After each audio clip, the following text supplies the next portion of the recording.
ازيكم يا جماعة؟ عاملين ايه؟ موضوعنا النهاردة مختلف شوية في المحتوى بتاعه. بنتكلم فيه عن أحداث مفزعة وكوارث وأعداد من القتلى بعشرات الآلاف. الفيديو ده عن أكبر الكوارث الطبيعية في التاريخ المعاصر، فيلا بينا نشوف ونسمع ايه هي أكبر الكوارث دي.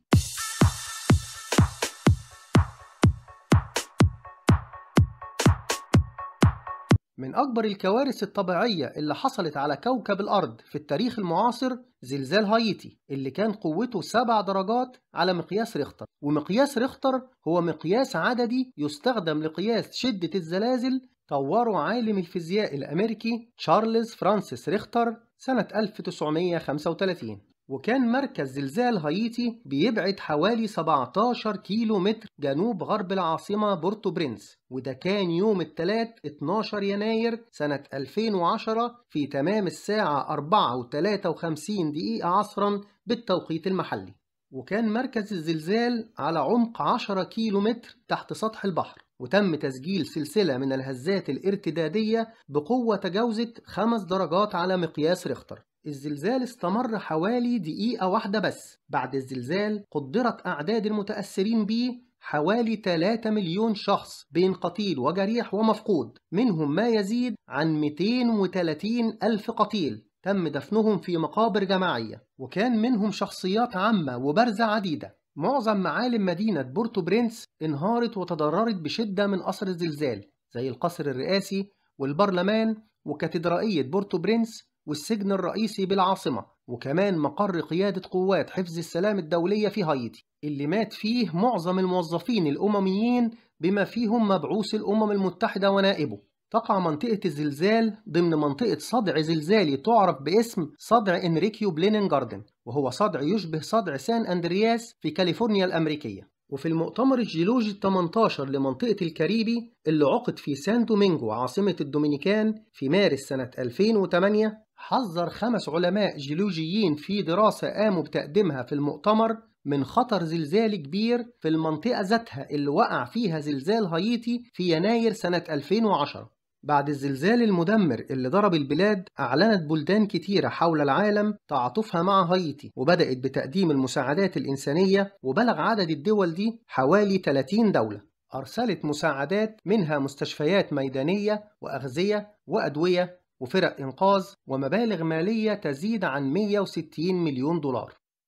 تسونامي إندونيسيا، والمعروف كمان باسم زلزال وتسونامي المحيط الهندي، واللي حصل سنة 2004 يوم 26 ديسمبر الساعة 8 صباحا بالتوقيت المحلي. بدأت الكارثة بوقوع زلزال أمام الساحل الغربي لشمال جزيرة سومطرة الأندونيسية، واللي كان قوته 9.3 على مقياس ريختر، واللي تسبب في وقوع تصدعات في الصفائح التكتونية للأرض تعتبر أكبر تصدع سببه زلزال معروف على الإطلاق. كان مركز الزلزال بيبعد حوالي 160 كيلو متر عن الساحل الغربي لشمال سومطرة في المحيط الهندي على عمق 30 كيلو تحت مستوى سطح البحر. أدى الارتفاع العمودي المفاجئ لقاع المحيط لعدة أمتار نتيجة التصدعات إلى إزاحة كميات هائلة من المياه، اللي أدى بدوره إلى وقوع تسونامي ضرب سواحل المحيط الهندي في عدة بلدان زي أندونيسيا المتضرر الأكبر وسريلانكا والمالديف، ووصل تأثيره لغاية الساحل الأفريقي. والتسونامي يعني سلسلة من الأمواج اللي بتحصل بسبب إزاحة كمية كبيرة من المياه في محيط أو بحيرة شاسعة، وبيكون غالبا بسبب ظواهر طبيعية زي الزلازل أو البراكين، واللي بتوصل ارتفاع أمواجه إلى عشرات الأمتار. نرجع للتسونامي الأندونيسي، واللي بيعتبر الأكثر تدميرا في العصر الحديث، واللي وصل ارتفاع موجاته إلى 24 متر لما وصل إلى شاطئ باندا أتشي، أكثر الأقاليم الأندونيسية المتضررة. ووفقا لهيئة المسح الجيولوجي الأمريكية، بلغ عدد الوفيات نتيجة التسونامي إلى أكثر من 227 ألف شخص. واعتبر الزلزال ده قياسا بالأرواح المفقودة أحد أسوأ 10 زلازل في التاريخ المسجل، بالإضافة إلى أن التسونامي كان أسوأ تسونامي منفرد في التاريخ. وقدرت الأمم المتحدة إن عملية الإغاثة هتكون الأكثر تكلفة في التاريخ، وأن إعادة الإعمار هتستغرق على الأرجح ما بين 5 إلى 10 سنوات. إعصار نرجس، وهو إعصار قوي تشكل في 27 إبريل سنة 2008 في منطقة خليج البنجال، وزادت قوته وتوجه إلى وسط ميانمار اللي هي بورما سابقا، ووصل لسواحلها يوم 2 مايو. والإعصار يعني منطقة ضغط جوي منخفض مع رياح حلزونية قوية بسرعات عالية بتصاحبها أمطار غزيرة ورياح عاتية. وتسبب إعصار نرجس في انزلاقات طينية ودمار واسع في المناطق اللي مر بيها في شبه جزيرة الهند الصينية اللي بتضم فيتنام وميانمار وكمبوديا ولاوس وتايلاند. وبلغت أقصى سرعة للإعصار 165 كيلومتر في الساعة، وسرعة الرياح المصاحبة ليه إلى 215 كيلومتر في الساعة. وكانت ميانمار أكثر البلاد تأثراً بالإعصار من حيث الدمار الواسع وعدد الوفيات. بلغ عدد الوفيات في ميانمار حوالي 85 ألف وفاة، وما يزيد عن 53 ألف مفقود، واللي بيعتبروا وفيات بعد مرور فترة من الزمن. يعني بالإجمال أصبح عدد الوفيات في ميانمار 140 ألف متوفي. حوالي 95% من المباني في منطقة دلتا بورما تم تدميرها بالكامل، وكمان تم تدمير 90% من البنية الأساسية في نفس المنطقة. تسبب الإعصار في اقتلاع الأشجار الكبيرة وتحطم المنازل الصغيرة وانقطاع التيار الكهربائي في معظم جنوب ووسط البلاد، إلى جانب خطوط الهاتف. تم تقدير قيمة الأضرار المادية اللي خلفها الإعصار بحوالي 10 مليار دولار أمريكي. اعتبر الإعصار أسوأ كارثة طبيعية في تاريخ ميانمار والأكثر تخليفاً للضحايا. أعلنت عدة دول في العالم عن تقديمها للمساعدات المادية والعينية وفرق إغاثة، وبلغ مجموع ما تم تقديمه من مساعدات ما يزيد عن 100 مليون دولار. في سنة 2023 وفي 6 فبراير الساعة 4:17 صباحا بالتوقيت المحلي وقع زلزال قهرمان مرعش في تركيا وسوريا، ويعتبر هو الزلزال الأقوى في تاريخ البلدين. بلغت قوته 7.8 على مقياس ريختر. الزلزال ده كان في الواقع عبارة عن زلزالين منفصلين. الأول كان مركزه غرب مدينة غازي عنتيب وقوته 7.8 درجة، وده اللي حصل صباح يوم 6 فبراير سنة 2023. أما الزلزال الثاني فكان مركزه منطقة أيكين أوزو بالقرب من مدينة كهرمان مرعش، واللي كانت قوته 7.5 درجة على مقياس ريختر، وده حصل بعد 9 ساعات من الزلزال الأولاني، يعني تحديدا الساعة 1:24 ظهرا بالتوقيت المحلي. وحسب الإحصاءات الرسمية فقد تجاوز عدد القتلى في تركيا وسوريا جراء الزلزال 50 ألف قتيل، بعدما أعلنت تركيا عدد القتلى على أراضيها بأكثر من 44 ألف، وفي سوريا حوالي 6,000 قتيل. تعرضت تركيا من وقت حدوث الزلزال فجر يوم 6 فبراير إلى حوالي 9,000 هزة ارتدادية، واستمرت الهزات لغاية يوم الجمعة 24 فبراير بهزة ارتدادية بقوة 4.3 درجة في محافظة قونية. سجلت أجهزة هيئة المساحة القبرصية موجات تسونامي صغيرة لم تحدث منها أي أضرار، وكمان أصدرت وكالة الحماية المدنية الإيطالية إنذار تسونامي في سواحل صقلية وفلوريا وبوليا. شعر سكان العديد من الدول بالزلزال زي أرمينيا وجورجيا والعراق والأردن وفلسطين ومصر وأجزاء من روسيا.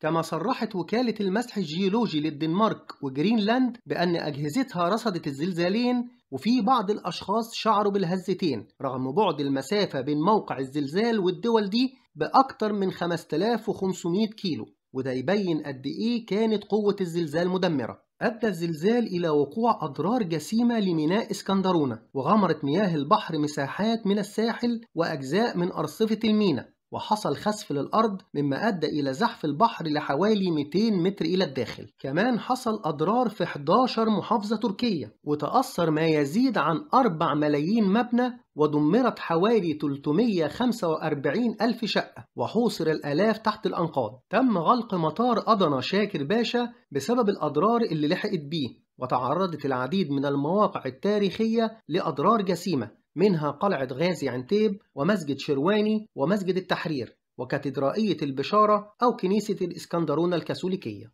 وفي مدينة كهرمان مرعش انهار حوالي 941 مبنى بالكامل ودمر ما يقرب من 2000 مبنى بشكل جزئي. وفي سوريا اقتصر تأثير الزلزال على محافظات حلب وحماة واللاذقية وطرطوس وإدلب، وحصل انهيار جزئي لعدد من المباني والمواقع الأثرية وانهيار العديد من المنازل. أعلن العديد من دول العالم على رأسها المملكة العربية السعودية وقطر والإمارات وعدد من الدول الأوروبية والآسيوية عن تقديم المساعدات العينية والمادية وفرق الإنقاذ للمساهمة في دعم الجانب التركي والسوري لمواجهة أضرار الزلزال.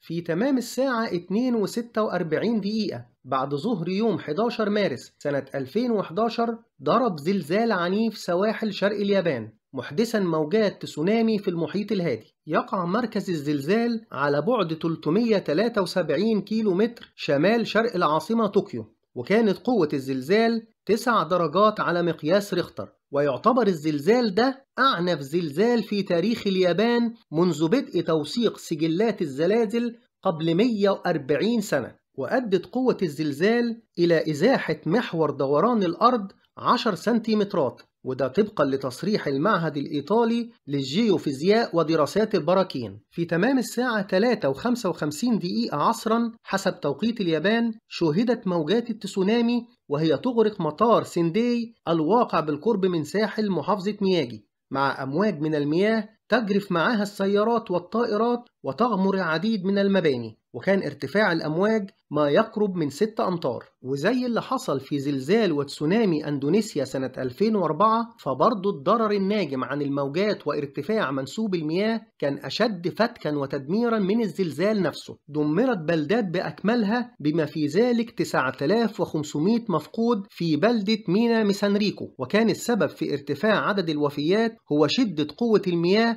وارتفاعها غير المتوقع. ومع أنه كان تم بناء حوائط للحماية من خطر التسونامي في عدد من المدن الساحلية اليابانية إلا أنها كانت أقل من ارتفاع الأمواج. تعرضت العديد من المدن للدمار والضرر الشديد، ومنها مدن في محافظات إيواتي وفوكوشيما ومياجي. ونتيجة موجات المياه العاتية وارتفاعها حصل انفجار نتج عنه انهيار في سقف وجدران مبنى مفاعل فوكوشيما النووي، اللي أدى إلى إصابة بعض العاملين فيه وإجلاء الآلاف من السكان في محيط المفاعل. وأصبح النشاط الإشعاعي أكبر ب20 مرة من المستوى الطبيعي. في صباح اليوم التالي حصل انصهار لقلب المفاعل نتيجة التدمير من الزلزال، وأعلنت الحكومة اليابانية الطوارئ وسط مخاوف من حدوث تسرب إشعاعي من مفاعل فوكوشيما بسبب تعطل إمدادات الكهرباء والمية وتعطل أنظمة التبريد بالمفاعل. وتم توسيع عمليات الإخلاء حول المفاعل إلى دائرة نصف قطرها 20 كيلو،